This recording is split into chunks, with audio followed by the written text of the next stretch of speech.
তিনটা হেডলাইনে কথা বলবো। এক নম্বরে হলো উপদেশ গ্রহণ না করা।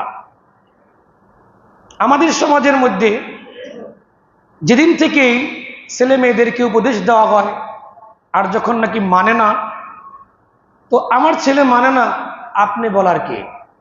আপনার এত উপদেশ দিতে হবে কেন? আমার ছেলেকে আপনি বলার কে?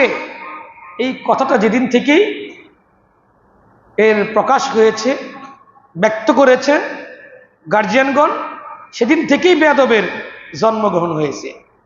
আমার ছেলেকে আপনি বলার কে? আমার ছেলে অন্যায় করছে, কিন্তু আপনি বলতে পারেন না, বলবেটা কি? ওই মানুষটা মাহজুব, মানে অনুপস্থিত, সে নাই। যিনি বলবেন তিনি চলে গেছেন, তিনি মুহাম্মদ রাসূলুল্লাহ সাল্লাল্লাহু আলাইহি ওয়াসাল্লাম। এখন যিনি বলার অধিকার রাখেন তিনি বললেন, তাকে বলা হলো আপনি বলার কে? তখন আমার সন্তানের অবস্থাটা কি হবে? যা হবার তাই হয়েছে। আপনার আমার জন্য সে একটা জাহান্নামে যাওয়ার কারণ হয়ে দাঁড়াচ্ছে, সমাজের জন্য বোঝা হয়ে দাঁড়াচ্ছে, দেশের জন্য শত্রু হয়ে দাঁড়িয়েছে, উন্নয়নের পথে বাধা হয়ে দাঁড়িয়েছে। এটা হতে পারে উন্নয়ন, পার্সোনাল লাইফের উন্নয়ন, সোশ্যাল লাইফ এবং ফ্যামিলি লাইফের উন্নয়ন, এবং সোশ্যাল লাইফের উন্নয়ন, পলিটিক্যাল লাইফের উন্নয়ন হতে পারে। সকল প্রকারের উন্নয়নের পথে সে বাধা হয়ে দাঁড়িয়েছে, টিকে আছে সন্ত্রাসী পাড়ার উপরে, জোরের উপরে, পাওয়ারের উপরে, ফেরাউনি চরিত্রের উপরে সে টিকে আছে। যে ভাইয়ের আমার, মুহাম্মদ রাসূলুল্লাহ সাল্লাল্লাহু আলাইহি সাল্লামের পক্ষ থেকে যে উপদেশ বাণী আমাদের কাছে রয়েছে, এটা গ্রহণ না করার কারণেই আমাদের যুব সমাজ আজকে তাদের এত অবক্ষয় এবং তাদের ধ্বংসের কারণ। প্রিয় ভাইয়ের আমার, ঠিক এমনি ভাবে একটি হাদিস, আন তামিমিদ দারি রাদিয়াল্লাহু তাআলা আনহু আন্নান নাবিয়্য সাল্লাল্লাহু আলাইহি ওয়াসাল্লাম قال, তামিমিদ দারি রাদিয়াল্লাহু তাআলা আনহু থেকে বর্ণিত, তিনি বলেন রাসূলুল্লাহ সাল্লাল্লাহু আলাইহি সাল্লাম বলছেন যে আদ-দীনুন নাসিহা, দিন মানেই তো উপদেশ, দিন মানেই তো সহমর্মিতা, দিন মানেই তো যথাযথভাবে কল্যাণ কামনা করা। দিন মানেই উপদেশ। তাহলে আমাদের সন্তানেরা যদি উপদেশ গ্রহণ না করে, আমরা তো গ্রহণ করিই নাই, আমাদের সন্তানরাও যদি গ্রহণ না করে, ওই পথেই চলে, তাহলে আমাদের যেমন সামাজিক অবক্ষয় বিপর্যয় ঘটেছে, আমাদের সন্তানদের জন্য হবে ভয়াবহ অবক্ষয়, ভয়াবহ বিপর্যয়। এখন কি করা দরকার? আমরা যারা গার্জিয়ান আছি, আমরা যারা মুরব্বী আছি, আমাদেরকেও এই আদ-দীনুন নাসিহা, এই দ্বীনের উপদেশ আমাদের যেমন গ্রহণ করতে হবে, সন্তানদেরকে গ্রহণ করতে বাধ্য করতে হবে। সোনাদন বাজান বলে দাওয়াতের মাধ্যমে টাকা পয়সা যা লাগে, যে কোনো জিনিস আমার সাধ্যে যতটুকু আমার আছে সবকিছু দিয়েই তাকে আমাকে গ্রহণ করতে হবে। এই কথা আমি যদি বলি ঠিক না ব্যাঠিক, সবাই বলবেন ঠিক। যদি না মানি, সেই জন্য আমার দ্বিতীয় একটি হেডলাইন হইল আজকের আলোচনার মধ্যে, উপদেশ না মানার জন্য শ্রবণ করা, আমার দ্বিতীয় হেডলাইন। এরপর তৃতীয় একটি হেডলাইন আছে, অবিচ্ছেদ্য সাক্ষী থেকে সতর্ক না থাকা। অবিচ্ছেদ্য মানে এটা আমার সাথে লেগে আছে, যে আমার বিরুদ্ধে সাক্ষী দেবে, মানে আমি এখানে অন্যায় করলেই আমাকে পুলিশ খপ করে ধরে আমাকে টপ করে নিয়ে যাবে আর জেলে ভরে দেবে। এরকম একটা পরিস্থিতিতে কেউ অন্যায় করে না। সুতরাং পুলিশ এখানে, র্যাব এখানে, আর্মি এখানে, তার মাঝখানে অন্যায় করা, এরপরে বিপদে পড়া, এটা কি পৃথিবীর যত রকমের বোকামি আছে সবচেয়ে বড় বোকামি হইল এইটা। এই বিষয়ে সতর্ক না থাকা। এই তিনটা হেডলাইন আমার আজকের আলোচনা। প্রথম হেডলাইন যেটা বলছিলাম, উপদেশ, আর দ্বীনুন নাসিহা, দিন হলো উপদেশ, দিন হলো সহমর্মিতা, দিন হলো যথাযথভাবে অন্যের কল্যাণ কামনা করা। মানে একজনের হক আছে, তার নির্ধারিত হক রয়েছে এবং তার অধিকার রয়েছে, খালেসভাবে সেটাকে পূর্ণ করা, এর নামই হইল দিন। আপনি যদি এগুলো পালন না করেন, মানে দিনের মধ্যে যা যা আছে এগুলো যথাযথভাবে পালন না করেন, তাহলে আপনি দিন মানছেন না, পরিপূর্ণরূপে মানছেন না। প্রিয় ভাইয়ের আমার, সাহাবা একরাম জিজ্ঞাসা করলেন, এই কথা তিনি বললেন কয়বার? সালাসা। রাসূল বললেন আদ-দীনুন নাসিহা, আদ-দীনুন নাসিহা, আদ-দীনুন নাসিহা। দিন হইল উপদেশ, দিন হইল সহমর্মিতা, দিন হইল কল্যাণ কামনা করা। এটি 3 বার বললেন তিনি, আদ-দীনুন নাসিহা, আদ-দীনুন নাসিহা। কিলা, বলা হলো যে কুলনা, সাহাবা একরাম বললেন, আমরা বললাম, লিমান, এটা কার জন্য নসিহা, কার জন্য সহমর্মিতা এবং কার জন্য উপদেশ? রাসূল বললেন লিল্লাহি ওয়া লিকিতাবিহি ওয়া লিরাসূলিহি ওয়া লিআইম্মাতিল মুসলিমিনা ওয়া আম্মাতিহিম। রাওয়াহু মুসলিম। মিশকাত শরীফের 4966 নম্বর যে অ্যাপস আছে আপনার কাছে মোবাইলে, 4966 দিয়ে সার্চ দিলে, গুগল থেকে সার্চ দিলে চলে আসবে, আপনি পড়তে পারবেন ইনশাআল্লাহ, ব্যাখ্যা সহ পড়তে পারবেন। আপনার তখন আর বড় হুজুর লাগবে না ইনশাআল্লাহ। আপনার মোবাইলে আপনার কাছে বড় হুজুর, যদি আপনি শিখতে চান। আজকে উপদেশ দিলাম, আপনি যদি গ্রহণ করেন, যাদের কাছে অ্যান্ড্রয়েড সেট আছে তারা এটা দেখবে, যারা উপদেশ গ্রহণ করতে চায়। আর যাদের কাছে সেট আছে তারপর দেখে না, তার মানে কি? হুজুর আলোচনা করছে ওই, আমাদের দেখা দরকার নেই, শেখা দরকার নেই, ওলা বান্ডেও শেখানো দরকার নেই, ও যেই সেই। সুতরাং আমি আপনাদেরকে বললাম 4966 নম্বর হাদিস, আপনি সার্চ দিলে হবে মিশকাত লিখে 4936 লিখলে হবে। ও আপনার সামনে এসে বলবে আসসালামু আলাইকুম, আপনি আমাকে পড়েন, আমাকে বুঝেন, ব্যাখ্যা পারেন না, এটি নিচে যান, ও আপনাকে ব্যাখ্যা সহ শিখিয়ে দেবে ইনশাআল্লাহ। আজকে আপনার হাতের মোবাইলটাই আপনার জন্য শিক্ষণীয় একটা বিশাল ব্যাপার হয়ে গেছে। এটা হতে পারে খারাপ, হতে পারে ভালো, আপনি যেদিকে নেবেন ঠিক সেই দিকে। তো রাসূল বললেন লিল্লাহি, মানে আল্লাহর জন্য সহমর্মিতা, মানে অর্থাৎ আল্লাহর সাথে কাউকে শরীক না করা, আল্লাহর সাথে কাউকে শরীক না করা। আমানা বিল্লাহি লা তুশরিক বিহি শাইআ, তার প্রতি ঈমান আনয়ন করা এবং তার সাথে কাউকে শরীক না করা, এবং সকল প্রকারের গুণাগুণ এগুলোর মধ্যে কোনো প্রকারের বিকৃত না করা, এবং শুধু তাই নয়, সকল প্রকারের অসম্পূর্ণতা, মহান আল্লাহ রাব্বুল আলামিন এটা পারেন না, ওটা পারেন, ওটা পারেন না, ওটা পারেন, এমন না, মহান আল্লাহ সবকিছু পারেন, সকল ক্ষেত্রে তিনি কি সম্পূর্ণ, স্বয়ং সম্পূর্ণ।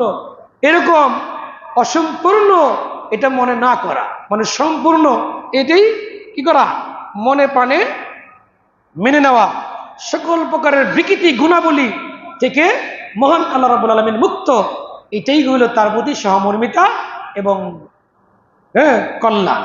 সে ভাইয়ের আমার, তাহলে রাসূলের প্রতি উপদেশ কি, সহমর্মিতা কি? রাসূলের প্রতি সহমর্মিতা মানে আল্লাহ রাসূল সাল্লাল্লাহু আলাইহি সাল্লাম যা বলে গেছেন তা গ্রহণ করা, যা নিষেধ করেছেন তা বর্জন করা, এগুলো উপদেশ। আমিও গ্রহণ করি না, আমার সন্তানও গ্রহণ করছে না। আজকে আমার সন্তান ধ্বংসের দ্বার প্রান্তে, তার মধ্যে নাই কোনো নীতি, নাই কোনো নৈতিকতা, নাই কোনো তার মধ্যে সহমর্মিতা, নাই কোনো নিজের পরিবারের, সমাজের, রাষ্ট্রের কোনো কল্যাণ কামনা, কোনো বালাই নাই, খালি করে খাই সন্ত্রাসী পানা। এর মাধ্যমে সে বড় হতে চায়, প্রতিষ্ঠিত হতে চায়। হ্যাঁ এ ভাইয়ের আমার, সে কোনো শিক্ষা দীক্ষার কোনো দ্বার ধারে না। কারণ আজকে রাষ্ট্র শিক্ষা চায় না, নেতৃত্ব চায়। শিক্ষাবিহীন নেতৃত্ব সমাজের ধ্বংসের অন্যতম কারণ। এটা আমি গত সপ্তাহে আপনাদেরকে একেবারে ক্লিয়ারলি বুঝাইছি। Leadership, it is not eligible for social. বর্তমান যে সমাজ ব্যবস্থা রয়েছে, যে লিডারশিপ, অধিকাংশ লিডারশিপই হলো অশিক্ষিত, বর্বর, মূর্খ, নেশার মধ্যে তারা ডুবে আছে। এই ভয়ের আমার, সমাজ যাবে কোথায়? কচুরি বানাতে আপনি গোলাপ ফুল ফোটাতে চান, ওখানে তো পানি, গোলাপ ফুল ফুটবে কি করে? প্রিয় ভাইয়ের আমার, সেই জন্য এখানে বলা আছে যে ওয়ালি রাসূলিহি, মানে রাসূলের প্রতি সহমর্মিতা, রাসূলের প্রতি সহমর্মিতা। আন জারির ইবনে আব্দুল্লাহ রাদিয়াল্লাহু তাআলা আনহু, তিনি বলেন, মা বায়াতু রাসূলুল্লাহ সাল্লাল্লাহু আলাইহি সাল্লাম, আমরা রাসূল সাল্লাল্লাহু আলাইহি সাল্লামের কাছে বায়াত গ্রহণ করেছি, প্রতিজ্ঞা করেছি, চুক্তি করেছি, বায়াত করেছি, চুক্তি হয়েছে, চুক্তিবদ্ধ কি ব্যাপারে? আলা ইকামিস সালাহ, সালাত প্রতিষ্ঠা করার জন্য উপদেশ। রাসূলের প্রতি সহমর্মিতা মানে রাসূলের উপদেশ গ্রহণ করা। আজকে আমার যুবক ভাইয়েরা কই মসজিদের তো নাই, সালাতের মধ্যে খালি বুড়া মানুষ পাই। যুবক ভাইয়েরা কোথায়? আমার সন্তান তো সালাতে নাই, আমি সালাত পড়ি, তাহাজ্জুদ পড়ি, সিয়াম রাখি, আমার তো কোনো কাজে আমার কোনো কমতি নাই, আমি সময় পাইলেই টাকা পয়সা খরচ করে হজে যাই, উমরায় যাই, আমার সন্তানের তো উপস্থিতি নাই। অথচ জারির ইবনে আব্দুল্লাহ বলতেছেন যে আমরা তো রাসূলের কাছে বায়াত করেছি এ ব্যাপারে, আলা ইকামিস সালাহ, সালাতকে প্রতিষ্ঠা করব। দ্যাট মিনস নিজে পড়বো, পরিবার পড়বে, সমাজ পড়বে, কিভাবে পড়বে তার সমস্ত প্রকারের ব্যবস্থাপনা করা। আজকে যুবকরাই তো নাই। এ ভাইয়ের আমার, এ ব্যাপারে সবার সোচ্চার হতে হবে। লেখাপড়া একটু কম হোক, সালাত মিস দেওয়া যাবে না। আপনি যদি চান আপনার সন্তান ধ্বংস না হোক, আপনার সন্তান নীতি নৈতিকতা বিবর্জিত একটি জীবন না গঠন করুক, তাহলে আপনাকে সালাতের দিকে অবশ্যই তাকে কি করতে হবে? তাকে বাধ্য করতে হবে। ওয়া ইতা ইস সালাহ ওয়া ইতা ইজ যাকাত, ঠিক এমনি ভাবে যাকাত প্রতিষ্ঠা করতে হবে। এবার যাকাত প্রতিষ্ঠা করতে হবে, দিতে হবে। অন্নুসই লিকুল্লি মুসলিমিন, এবং প্রতিটা মানুষের জন্য কল্যাণ কামনা করতে হবে। সন্তানকে এভাবে গড়তে হবে। সালাত, যাকাত এবং নসিহা, কল্যাণ কামনা। কল্যাণ কামনার জন্য তাকে শিক্ষা দীক্ষা দিতে হবে। কারোর সাথে বেয়াদবি করা যাবে না, কারোর প্রতি অন্যায় করা যাবে না, অন্যায় বলা যাবে না, সন্ত্রাসীপনা করা যাবে না। এগুলো তাকে অল টাইম যেখানে গেলে এই আদর্শে গড়ে উঠবে সেখানে দেওয়ার জন্য যা কিছু করা দরকার আপনাকে আমাকে তা করতে হবে। না করলেই নীতি নৈতিকতা বিবর্জিত একটা নেক্সট প্রজন্ম আপনি রেখে যাবেন, যা আপনার পরকালের ধ্বংসের একটা কারণ হবে, জাহান্নামে যাওয়ার একটা কারণ হবে। আপনাকে অপমানিত করে, লাঞ্ছিত করে সে জাহান্নামে যাবে। প্রিয় ভাইয়ের আমার, এত বাড়ি গাড়ি, টাকা পয়সা, ধন দৌলত রেখে গেলে তার সুখের জন্যে সে কিন্তু সুখ খুঁজে পাবে না। সুখ ইহকালে পাবে না, পরকালে সে পাবে না। কারণ আপনি নীতি নৈতিকতা বিবর্জিত একটা জীবন আপনি রেখে গেছেন, তার দ্বারা সে কল্যাণ নিজেও পেল না, আপনারও কোনো কল্যাণে আসলো না। সুতরাং এই উপদেশ তাকে গ্রহণ করতে হবে। এক নম্বরে যেটা হলো সালাতকে প্রতিষ্ঠা করতে হবে। 2 নম্বরে যাকাতের প্রতি সে যেন যাকাত আদায় করার যে বিষয়টা, আমরা সুদের অঙ্ক শিখাই কিন্তু যাকাতের অঙ্ক শিখাই না। আজকে যুব সমাজ শিক্ষার মধ্যে শুধু সুদের অঙ্ক শিখায়। এই জন্য তারা লেখাপড়ার পরেও তারা সুদের অঙ্কটাই ভালো বুঝে, যাকাতের অঙ্ক বুঝে না। সাধারণ 2.5% যাকাত দিতে হবে, এটার মাসলা মাসাইল বলতেই মনে করেন অনেক জিজ্ঞাসাবাদ করতে হয়, তাদেরকে অনেক বুঝাইতে হয়, এরপরে যাকাত বুঝে না। আর প্রতিটা অর্থের পুঙ্খানুপুঙ্খানুরূপে হিসাব তারা ঠিকই বুঝে, এবং অন্যের কল্যাণ কামনা করতে হবে, কোনো মুসলমানকে কষ্ট দেওয়া যাবে না, এটা বুঝে না। সে বুঝে একটা জিনিসই, সমাজের মধ্যে কি করতে হবে? একটা ত্রাস সৃষ্টি করে নিজেকে বড় করতে হবে। কেন? আমরা দেখছি যারা নাকি বড় হয়েছে তারা সমাজের মধ্যে সন্ত্রাসীপনা করে, ত্রাস সৃষ্টি করে বড় হয়েছে, সুতরাং আমরাও ওই পথেই চলবো। এটা তাদের বক্তব্য। সরাসরি বলে যে তুমি এই কাজ করো কেন? দেখেন যারা নাকি নেতা হয়, বড় বড় হয়, তাকে তো সবাই এইভাবেই বড় হয়, তাহলে আমরা আবার অন্যভাবে যাবো কেন? এই বলে, সরাসরি মুখে মুখে বলে যে বেশি ভালো হলে কি লাভ। ছেলেরা বলে বেশি ভালো হলে তো আমি বড় নেতা হইতে পারতেছি না। আর নেতা যারা হন, যারা নাকি দাম পায়, যারা ভালো নেতা তারা দাম পায় না। যে নাকি একটু মারমার কাট অবস্থা, তার মানিটাও বেশি, তার টাকাটাও বেশি, মানে মাসিক যে একটা আছে অনারিয়াম তার বেশি, তো ও তো চায় বেশি, ও কমে যাবে কি করে? বলে না কি করবে তোর পাশে ঠেলে আমাকে 10-এ, বিচার যাবে কোন দিকে?